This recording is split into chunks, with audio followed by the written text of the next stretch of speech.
Perkenalkan, nama saya Zahra Nur Azizah dari kelas E. Di sini saya akan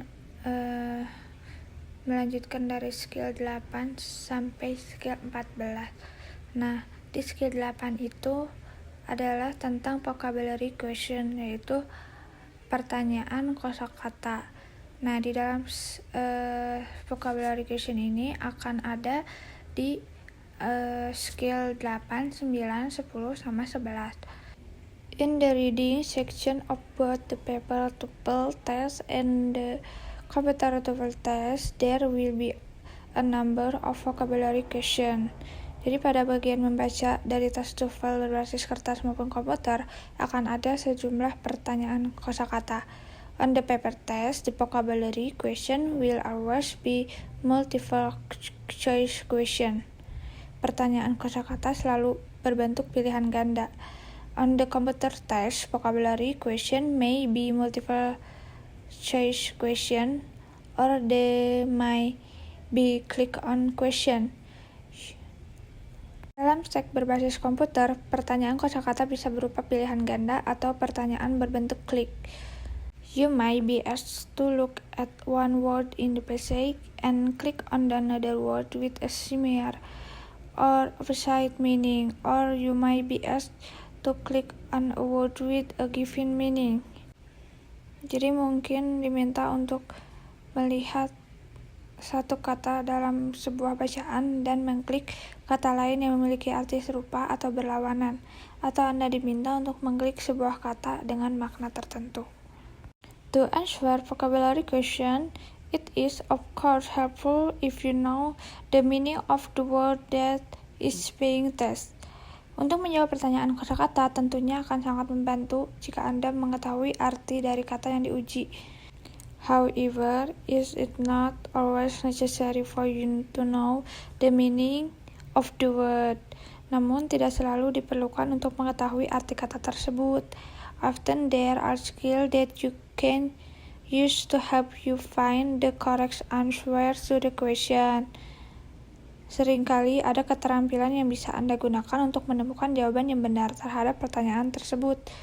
Nah, yang pertama itu ada finding definition from structural clues, determining meaning from word path, and using context clues to determine meanings, yaitu menemukan definisi dari petunjuk struktural, menentukan arti dari bagian kata, dan menggunakan petunjuk konteks untuk memahami arti. Nah, di skill 8 ini ada tentang find definition from structural clues, yaitu mencari definisi dari sebuah kata. Nah, kalau dilihat dari stek Inggris ini, berarti jadi untuk mencari definisi dari sebuah kata ini, kita harus memperhatikan dua hal. Yang pertama itu that the passage provide information about the meaning of the word. Jadi di dalam bacaan tersebut memberikan informasi tentang arti kata tersebut. Dan yang kedua ada that there are structural clues to tell you that the definition of the word is included in the passage. Nah, yang kedua ini ada petunjuk struktural yang menunjukkan bahwa definisi dari sebuah kata termasuk dalam bacaan. Nah, jadi dua hal itu yang harus kita perhatikan Pak untuk mencari dari definisi sebuah kata. Nah, structural clues ini kita harus mengetahui ini. Yang pertama ada how to identify the question. Jadi mengidentifikasi question itu kayak what is the meaning of egg in line gitu. Terus itu ya the word egg in the line is closest in meaning to, dan banyak lagi. Nah, untuk mengetahui ini tuh kita harus tahu dulu type of clause. Yang pertama itu ada punctuation yang berupa koma, parenthesis. Parenthesis itu buka kurung. Kalau desis itu garis. Terus bisa juga berbentuk restatement. Seperti jadi disampaikan ulang definisi itu atau sinonimnya, bisa berupa all that is in other word.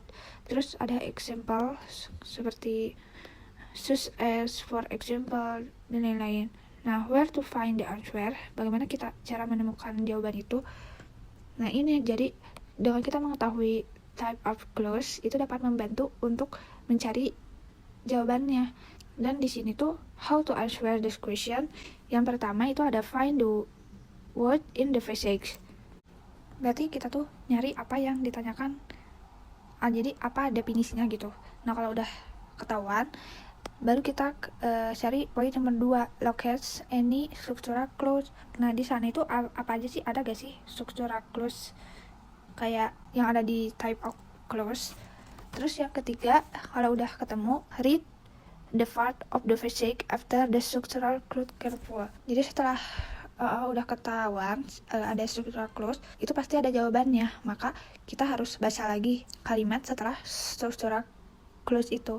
Nah, poinnya nomor 4 itu setelah kita membaca bagian teks dan memahami petunjuk struktural untuk menemukan jawaban, langkah terakhirnya adalah menyaring pilihan jawabannya. Nah, ini adalah contoh soal dari definisi dari sebuah kata. Itu kita baca soalnya. In the behaviorism in the line 2, physiologist is concurs with berarti definisinya itu tentang behaviorism. Nah, kita lihat di line 2 itu kan yang kedua berarti. Nah, ada tuh behaviorism, udah ketahuan definisinya. Terus kita mencari clue-nya, tipe clue-nya itu ada di Z atau garis.